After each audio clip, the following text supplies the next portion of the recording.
না, অনেকের ভিউ বেড়ে গেছে।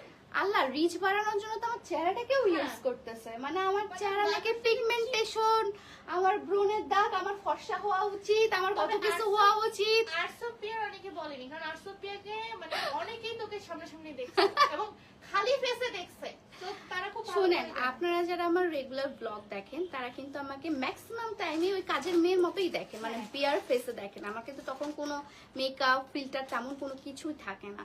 বাট যে ভিডিও বা যে পিকচারটা আপনারা ক্লিক করেছিলেন সেটার কথা আমি একটু বলি, একটু ক্লিয়ার করে ফেলি।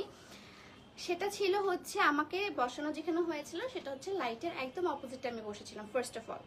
সেকেন্ড অফ অল, আমি যে ড্রেসটা পরেছিলাম অ্যাপ্রনটা দেখবেন যে লাইট কালারে গোল্ডেন কালার পরেছিলাম, ঠিক আছে?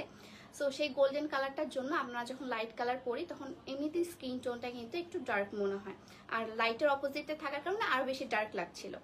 সেটা আমার ফ্যাক্ট না, আমাকে ডার্ক লাগুক, ফর্সা লাগুক, উজ্জ্বল লাগুক, সেটা আমার কোনো ডাজন্ট ম্যাটার। বাট আমার স্কিনে ব্রোন, আমার স্কিনে পিগমেন্টেশন,